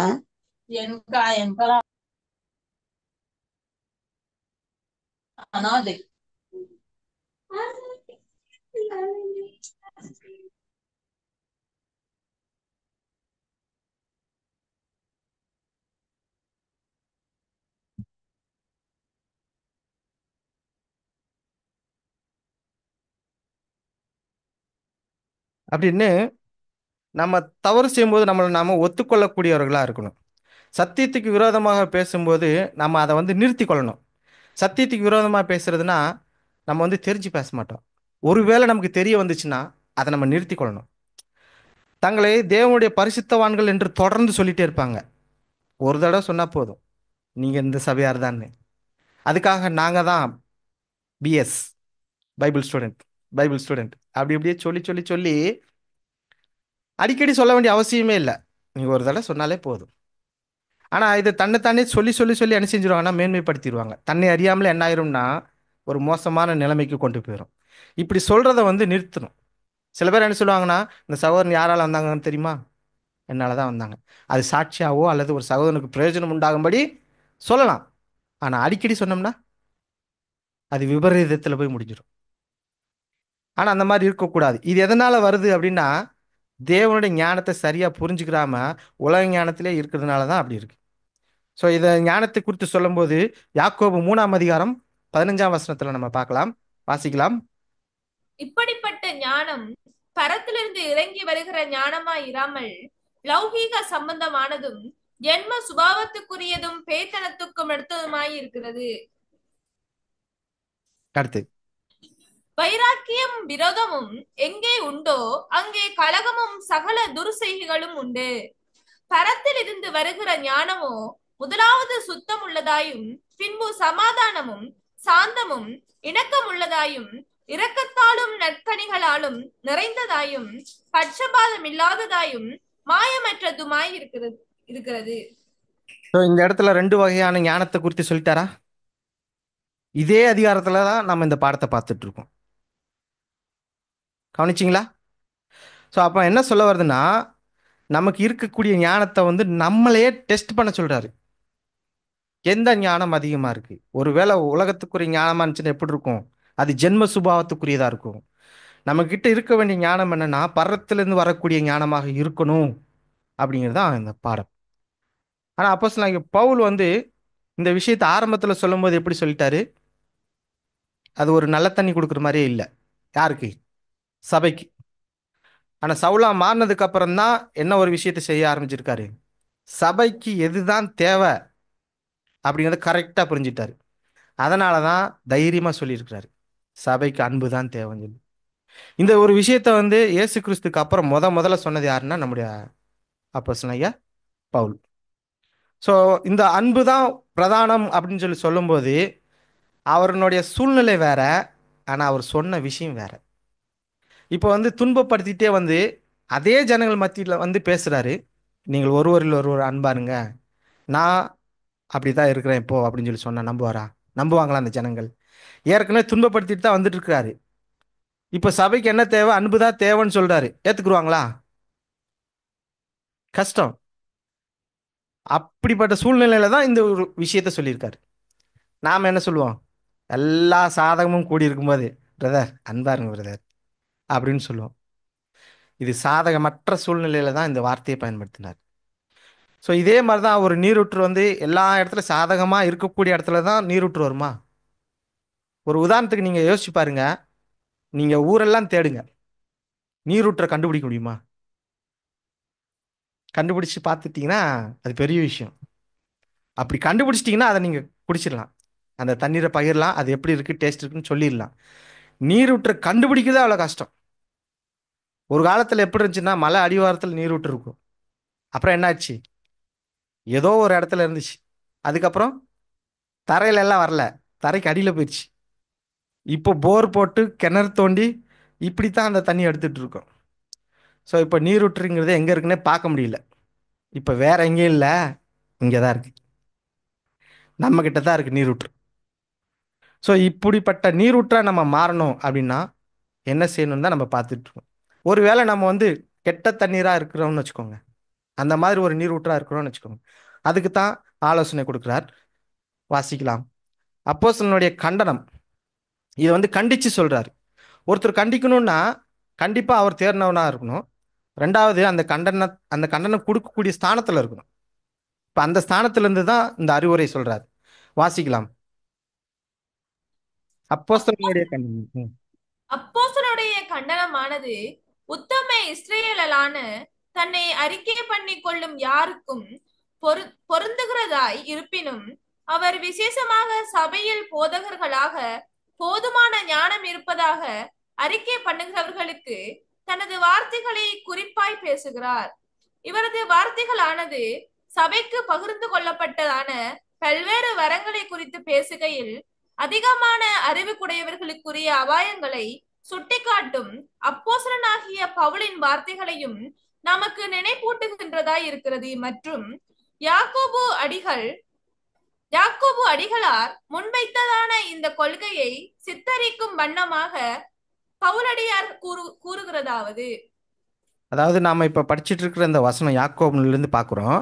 இந்த வசனத்தை அப்போஸ்தலன் பவுல் வந்து கொஞ்சம் விளக்கி எலாபரேட்டிங்கா சொல்றது மாதிரி தெரியுது அப்படின்னு நம்முடைய மூத்த சகோதரர் சொல்றார். அப்படின்னா சபையில வந்து தனக்கு போதுமான ஞானம் இருக்கு, இந்த சபையை நடத்துறதுக்கு எனக்கு இந்த ஞானம் போதும் அப்படிங்கிற மாதிரி ஒரு எண்ணம் இருக்குன்னு வச்சுக்கோங்க. அப்படிப்பட்டவங்களுக்கு தான் அப்போஸ்தலனாகிய பவுல் சொல்றாரு, நானும் இதே எண்ணத்துல தான் முதல்ல இருந்தேன். ஆனா என்ன வைராக்கியத்துல இருந்தேன்? நியாயப்பிரமாண வைராக்கியத்துல இருந்தேன். அதுக்கப்புறம் என்ன வைராக்கியத்தை பயன்படுத்துறாருன்னா, அன்புங்கிற ஒரே பட்டயத்தை தான் அவர் அதிகமாக யூஸ் பண்ணியிருக்காரு. அதாவது அன்புங்கிற ஒரு ஸ்தானத்துல இருந்து தான் அதை செயல்பட்டு இருக்கிறாரு. ஸோ இதை சொல்லும்போது ஒருவேளை எல்லாத்துலேயும் நான் தான் பெஸ்ட்டுன்னு சொல்லிட்டு இருக்காங்கன்னா, அவங்களுக்கு வந்து அதிகமான அறிவு இருக்குன்னு அவங்க நினச்சிக்கிட்டாங்கன்னா, அவங்களுக்கு வந்து அதிக ஆபத்து இருக்குது. அதை கையாளும் விதம் உங்களுக்கு தெரியாது. அதை சரியாக பயன்படுத்தணும்னா அதுக்கு ஒரே மெத்தடு, நீங்கள் அன்பை தான் யூஸ் பண்ணணும் அப்படின்னு நம்முடைய மூத்த சகோதரர் கற்றுக் கொடுக்குறார். அப்படி கற்றுக் கொடுக்கும் போது இப்போ புரியுதுங்களா? நம்ம யாக்கோபுக்கும் அப்போஸ்தலனாகிய பவுலுக்கும் 2 பேர் கொடுத்த விளக்கத்தை கம்பேர் பண்ணி தான் நம்ம மூத்த சகோதரர் பதில் கொடுக்குறாரு அப்படிங்கிறத பார்க்குறோம். இப்போ யாக்கோபு கொடுத்த உரையிலேருந்து நம்ம கொஞ்சம் வித்தியாசங்களை பார்க்கலாம். என்னன்னா, இந்த ஒரு கசப்பான தண்ணீர் நல்ல தண்ணீர் வருது இல்லையா, அதை நம்ம கொஞ்சம் யோசிக்கணும்னு சொன்னேன் இல்லையா. இது யாருமே அவ்வளோவா யோசிக்கிறதே கிடையாது, கண்டுக்கிற மாட்டாங்க, தெரியவும் செய்யாது. ஆனால் சில பேர் என்ன செய்வாங்கன்னா, நல்ல வாய் திறமை உள்ளவங்க இருப்பாங்க, பேசக்கூடியவங்க இருப்பாங்க. அவங்க பேசுனாங்கன்னா இனிமையாக இருக்கும், பேசுனதை கேட்டுகிட்டே இருப்பாங்க. ஆனால் அதில் ஏதாவது ஒரு அர்த்தம் இருக்குமான்னு கேட்டால் இருக்காது. ஆனால் சில பேர் என்ன செய்வாங்க, நல்லாவும் பேசுவாங்க, அறிவுபூர்வமாகவும் பேசுவாங்க. அதனால் அவங்க வந்து ஜீவ ஊற்றா மாறிட முடியுமா அப்படின்னா முடியாது. அதே மாதிரி சகோதரன் சரியான வழியில் காணப்படுகிறான் என்பதற்காகவோ, அல்லது இவர்கள் சபையில் வந்து அதிகமான செல்வாக்கு இருக்கு அதுக்காகவோ, அல்லது இவர்கள் செய்யக்கூடிய உதவிகள் வந்து ரொம்ப யூஸ்ஃபுல்லாக இருக்கு, அதனால இவர் தான் சபைக்கு சரியான ஆளு, இவர் தான் சபையாக போவார் அப்படின்னு நாமளும் என்ன பண்ணக்கூடாது, முடிவு பண்ணக்கூடாது. ஒருவேளை அவர் வந்து நல்ல விஷயங்கள் செய்திருந்தாலும், எந்த ஒரு ஒரு காரியங்களை சபையில் செய்தாலும் என்ன இருக்கணுமா, அவங்களுடைய ஊழியத்தில் அன்பு இருக்கணும். அன்போடு தான் அதை செய்கிறாங்களா, அன்போடு தான் ஒருவர் ஒருவர் வந்து கனம் பண்ணுறாங்களா, அன்போடு தான் நம்ம சபைக்கு வர்றோமா, இல்லை இன்னைக்கு ஒரு கடமை, இன்னைக்கு வந்து போகணுமே, இல்லைன்னா அவங்க வந்து கோவச்சுக்குருவாங்க அந்த மாதிரி இருக்கோமா.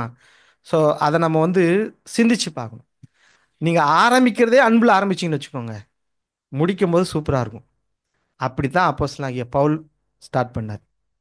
இயேசு கிறிஸ்துவை பார்த்ததுக்கு பிற்பாடு சபைக்கு கற்றுக் கொடுக்கும் போதும் அதை தான் கற்றுக் கொடுத்தார். முதல்ல சபைக்கு முதல்ல என்ன தேவைன்னா, வரங்கள் தேவைன்னு சொல்லிட்டு வரங்களையும், அந்த வரங்கள் பயன்படுத்த வேண்டிய விதம் அன்பு அப்படிங்கிறதையும் சொல்லி கொடுத்துருக்கிறார்.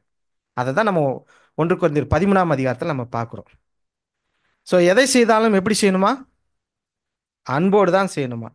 அப்படின்னா நம்ம பார்த்தது மாதிரி அன்பு செயல்படணும்னு என்ன வேணும், உலக ஞானமும் வேணும், ஆவி ஆவிக்குரிய ஞானமும் வேணும். ஸோ 2 ஞானம் இருக்கும்போது நாம் வந்து அந்த அறிவையும் நம்முடைய திறமையும் புறக்கணிச்சிடலாமா? அன்பு காட்டணும்னா அறிவையும் திறமையும் புறக்கணிச்சிடலாமா அப்படின்னா புறக்கணிக்க வேண்டாம், செகண்டரியாக வச்சுக்கோங்கிறார். ஃபர்ஸ்ட் பிரதானமானது அன்பு தான், ரெண்டாவது தான் அந்த அறிவு திறமை ஞானம், இந்த உலக ஞானம் செகண்டரி, அப்படி தான் வச்சுக்கணும்.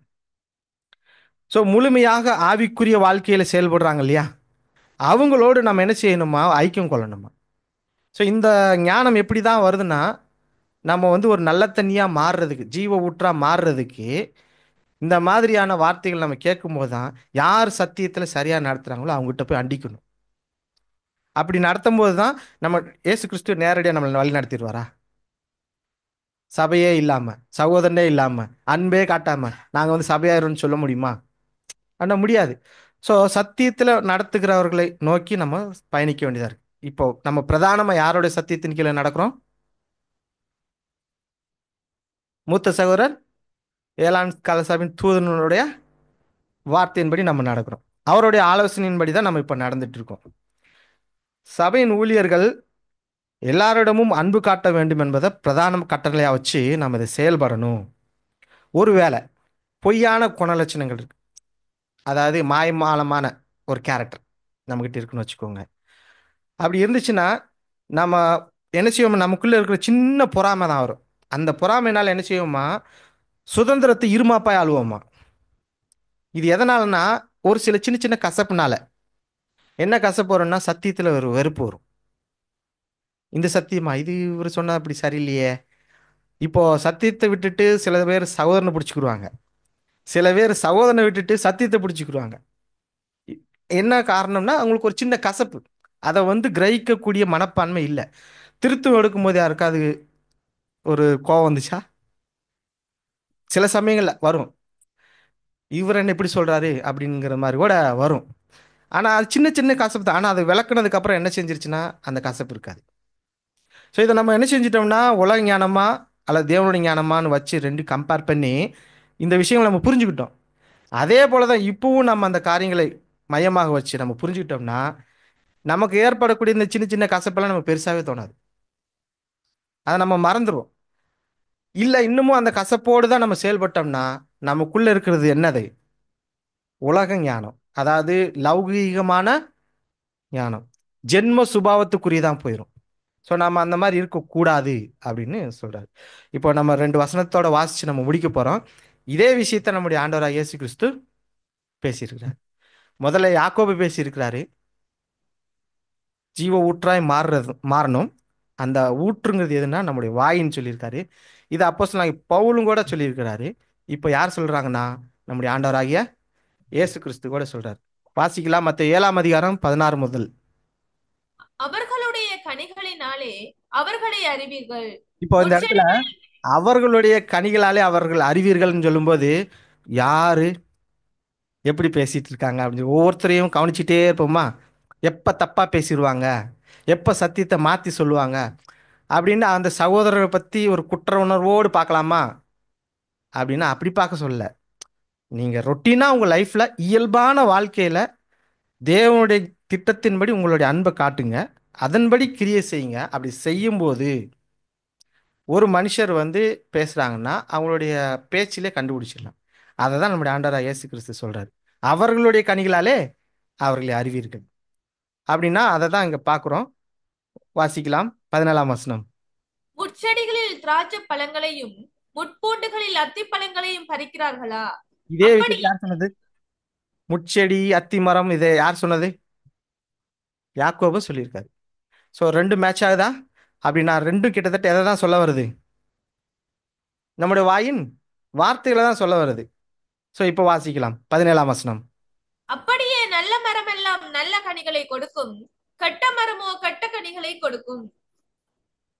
18. நல்ல மரம் கெட்ட கனிகளை கொடுக்க மாட்டாது, கெட்ட மரம் நல்ல கனிகளை கொடுக்க மாட்டாது. ஸோ இதை நம்ம எதுலேருந்து கண்டுபிடிக்கிறோம்? கனிகள் மூலமாக கண்டுபிடிக்கிறோம். அந்த கனி நல்ல கனியாக இருக்கணும். ஸோ நம்ம எடுத்தோடனே நல்ல கனியாக மாறிடுவோமா அப்படின்னா மாற மாட்டோம், படிப்படியாக தான் மாறும். அதே போல தான் கெட்ட தண்ணீர் வரக்கூடிய ஊற்று தண்ணீர் வந்து இருக்காது, ஆனால் நம்ம தான் அந்த கெட்ட தண்ணீராக இருப்போம். ஆனால் படிப்படியாக அந்த கெட்ட தண்ணீர்லேருந்து என்ன தண்ணீராக மாறணும்? நல்ல தண்ணீராக மாறணும். கடைசிக்கு அந்த நல்ல தண்ணீர் என்னவா மாறணும்னா ஜீவ ஊற்றா மாறணும். ஜீவ ஊற்றா மாறினா தான் நீங்கள் இந்த உலக ஜனங்களுக்கே நீங்கள் எப்படி இருப்பீங்க? ஒரு ஜீவனை கொடுக்கக்கூடியவங்களா இருப்பீங்க. ஸோ இந்த ஃப்ளோ இருக்குது பார்த்தீங்களா, ஒரு இடத்துல ஊற்று தண்ணீர் வருது, ஆனால் எங்கேருந்து வருதுன்னு தெரியாது. வந்த தண்ணீர் எங்கே வரைக்கும் போகும்னு தெரியாது. ஆனால் போகிற வழியில் யார் குடித்தாலும் அவங்களுக்கு ஆசீர்வாதம் தான். அந்த தண்ணீரை குடிக்கிறவங்களுக்கு வந்து நோய் வராது அதிகமாக, தெரியுமா? ஆனால் அந்த ஓடையில் வர தண்ணி, பூமி கடியிலேருந்து வரக்கூடிய தண்ணியில் சில சமயங்களில் வந்து சளி பிடிக்கும், இந்த மாதிரியெல்லாம் சில குறைகள் வரும். ஆனால் ஊற்று தண்ணீர் குடிக்கிறவங்களுக்கு பாருங்கள், அவங்க ஆரோக்கியமாக இருப்பாங்க. அதனால தான் மான்கள் கூட நீரோடை பக்கத்தில் தான் போய் தண்ணி குடிக்கும் அதிகமாக. வேறு வழியே இல்லைன்னா எதையாவது ஒரு தண்ணி கிடைக்கும், குடிச்சணும். ஸோ அந்த மாதிரி தான். இப்போ இதை வந்து லூக்கா அதிகாரத்தில் எப்படி பார்க்குறோம்னா, இதை சொல்லும்போது என்ன சொல்லுவார்னா ஒரு விஷயத்தோடு முடிக்க மாட்டார், சில காரணங்கள் எல்லாம் வச்சு சொல்லுவார். இப்போ அதை வந்து உதாரணத்துக்கு சொல்லும்போது ஒரு 4 விஷயத்த சொல்லிட்டு தான் இந்த வாயை பற்றி பேசுவார். ஃபர்ஸ்ட் எதை குறித்து சொல்லுவார்னா, குருடனுக்கு வழி காட்ட முடியுமா? இது ஒரு சின்ன சின்ன ஓமை, இயேசு கிறிஸ்து பேசணும். குருடனுக்கு வழி காட்ட முடியுமா அப்படின்னு சொல்லுவார், முடியாது. சீஷன் வந்து தன் குருவை பார்க்கிலும் மேலானவனா அப்படின்னா அதுவும் கிடையாது. உன் கண்ணில் ஒரு பெரிய உத்திரம் அப்படின்னா பெரிய துரும்பு மாதிரி வச்சுக்கிட்டு உன் சகோதரன் இடத்துல ஒரு சின்ன துரும்பு பார்க்கறது என்ன அப்படின்னு சொல்லி கேட்குறாரு. ஸோ இந்த மாதிரியான விஷயங்கள் சொல்லிட்டு இப்போ தான் மறுபடியும் சொல்கிறாரு, நல்ல மரம் கெட்ட கனிகளை கொடுக்க மாட்டாது அப்படின்னு சொல்கிறார். இப்போ தான் மறுபடியும் இந்த வசனத்தை ஆரம்பிக்கிறாரு. 44ஆம் வசனம். அந்த அந்தந்த மரம் அதன் கனிகளினால் அறியப்படும். முட்செடிகளில் அத்தி பழங்களை பறிக்கிறதும் இல்லை, நெருஞ்சி செடியில் திராட்சை பழங்களை பறிக்கிறதும் இல்லை. இந்த இடத்துல அந்தந்த மரம் அப்படின்னு சொல்லும்போது நம்ம எல்லாருமே தனித்தனி மரமாக இருக்கும், ஆனால் ஒரு நாள் எல்லாமே ஒரே மரமாக தான் மாறப்போகிறோம். இப்போ அந்தந்த மரம் அதனுடைய கனிகளை கொடுக்கு. ஆனா எந்த மரம் கனி கொடுத்தாலும் எப்படி இருக்கணும்? இனிப்பா இருக்கணும். இனிப்பு மாதிரி வரணும்னா நம்முடைய வாழ்க்கை தேவனுக்குரிய ஞானத்தை பயன்படுத்தணும். ஸோ இப்படி சொல்லிட்டு தான் இதே விஷயம் தான் மறுபடியும் சொல்லியிருக்கு. வாசிக்கலாம். 45ஆம் வசனம். நல்ல மனுஷன் தன் இருதயமாகிய நல்ல பொக்கிஷத்தில் இருந்து நல்லதை எடுத்து காட்டுகிறான். பொல்லாத மனுஷன் தன் இருதயமாகிய பொல்லாத பொக்கிஷத்தில் இருந்து பொல்லாததை எடுத்து காட்டுகிறான். நம்ம இருதயத்தின் நிறைவினால் அவனவன் வாய் பேசும். நம்ம ஏற்கனவே பார்த்தது மாதிரி இருதயங்கிறது எதுன்னு சொல்லிட்டோம்? நம்முடைய சிந்தனை தான் சொல்லிட்டோம். அப்போ நல்ல மனுஷன் நல்ல இருதயமாகிய நல்ல பொக்கிஷம். இப்போ இந்த இடத்துல நல்ல இருதயங்கிற இடத்துல நல்ல சிந்தைன்னு போடுங்க. நல்ல சிந்தை எங்கேருந்து வந்துச்சு? அந்த மைண்டு நல்ல சிந்தை எங்கேருந்து வந்துச்சு? ஏற்கனவே இந்த ரீப்ரிண்ட் ஆரம்பிக்கும் போது சொன்னோம் இல்லையா? ஞானம், தெய்வீக ஞானம், உலக ஞானம். இந்த ஞானத்தை பயன்படுத்தும் போது தான் வந்துச்சு. ஸோ நீங்கள் எந்த ஞானத்தை அதிகமாக பயன்படுத்துறீங்களோ அந்த கனி தான் வெளியில் கொடுக்கும், மாற்றி வராது. ஸோ அப்போ நம்ம நல்ல ஊற்றா மாறணும்னு நினைச்சணும், நல்ல கனிகளை கொடுக்கக்கூடியவங்களா இருக்கணும். நல்ல கனிகள் கொடுக்கணும்னா நல்ல ஞானத்தை முதல்ல பெற்றுக்கணும். நல்ல ஞானத்தை கற்றுக்கொள்ளணும்னா நல்ல ஞானத்தை முதலாவது போதிக்கணும். நல்ல ஞானம் போதிக்கக்கூடிய இடம் எங்கே இருக்கு? இங்கே தான் இருக்கு. ஸோ இங்கே நீங்கள் வந்தாதான், இதை நீங்கள் கேட்டாதான் நீங்கள் என்ன பண்ண முடியும்? ஒரு நல்ல ஞானம் பெற்றுக்கொண்டதுக்கு அப்புறம்தான் நல்ல மனுஷன் தன் இருதயமாகிய நல்ல பொக்கிஷத்திலிருந்து நல்லதை எடுத்து காட்ட முடியும். இந்த ஒரு வேலை செஞ்சதான் அப்போஸ்தலர்கள், நம்முடைய ஆண்டவராக இயேசு கிறிஸ்து. இந்த வரிசையில தான் நம்ம வரணும். ஆனா பொல்லாத மனுஷன் ஒருத்தன் வந்து தன்னுடைய இருதயத்திலிருந்து எடுத்து காட்டியிருக்கிறார். அவர் யாரு? சாத்தான். மற்றவங்களை யாராவது ஒப்பிட பார்க்குறீங்களா? இருக்கக்கூடாது. இந்த இடத்துல பொல்லாத மனுஷன் முதலாவது யார் இருந்திருக்காங்கன்னா சாத்தான் தான். அவன் தான் பொய்யனும் பொய்யுக்கு பிதாவமா இருந்து முழுக்க முழுக்க கெட்ட தண்ணீரா மாத்தினது. ஆதாமுடைய சந்ததியே என்னவா மாறிடுச்சுன்னா கெட்ட தண்ணீரா மாறிடுச்சு. அந்த ஊற்று காலங்காலமா கெட்ட தண்ணீரா தான் வந்துட்டு இருக்கு. ஓர்ப்பான தண்ணீர், யாரும் குடிக்க முடியாது, ஒருத்தர் கூட ஜீவன் வராது. அதுக்கப்புறம் தான் நம்ம இந்த ஞானத்தை வந்து புரிஞ்சுக்கிட்டோம். எப்போ? இயேசு கிறிஸ்துவனுடைய ஈடுபலிக்கு அப்புறம். இதை நமக்கு விளக்கி கொடுத்ததுனால இன்றைக்கு இருக்கக்கூடிய காலத்துல நம்முடைய மூத்த சகோதரன் மூலமாக நம்ம இந்த ஞானத்தை கற்றுக்கொண்டு இப்போ நாம வந்து உலகத்தின் ஞானத்தை விட்டுட்டு பரலோகத்துக்குரிய ஞானங்களை ஒவ்வொரு வாரமும் ஒவ்வொரு நாளும் நம்ம தியானிச்சு தியானிச்சு தியானிச்சு நம்முடைய நல்ல சிந்தையிலிருந்து நல்ல வார்த்தைகளை நம்ம எடுத்து பேசுறதுனால ஒரு கெட்டு போன ஒரு சகோதரனையும் ஆதாயப்படுத்துறோம். இப்படி பேசும்போது தான் நமக்கு வந்து ஒரு அன்பு பெருகும், அன்பு வளரும். இப்படி ஒரு நல்ல ஜீவ தண்ணீராய் மாறணும் அப்படிங்கிறது தான் இந்த பாடத்தினுடைய சாராம்சம். இந்த ஒரு செய்தியை பிதாவாகிய தேவன் நம்முடைய ஆண்டவராக இயேசு கிறிஸ்து மூலமாக நமக்கு இன்றைக்கு வரைக்கும் கொடுத்து வழங்கியிருக்கிறார். பொறுமையோடு கேட்ட உங்கள் அனைவரையும் தேவன் தாமே ஆசீர்வதித்து வழிநடத்துவாராக. ஆமேன்.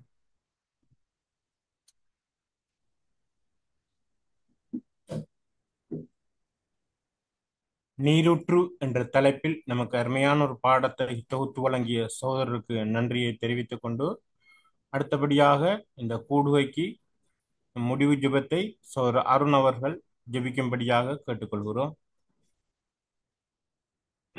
ஜெபம் செய்வோம்.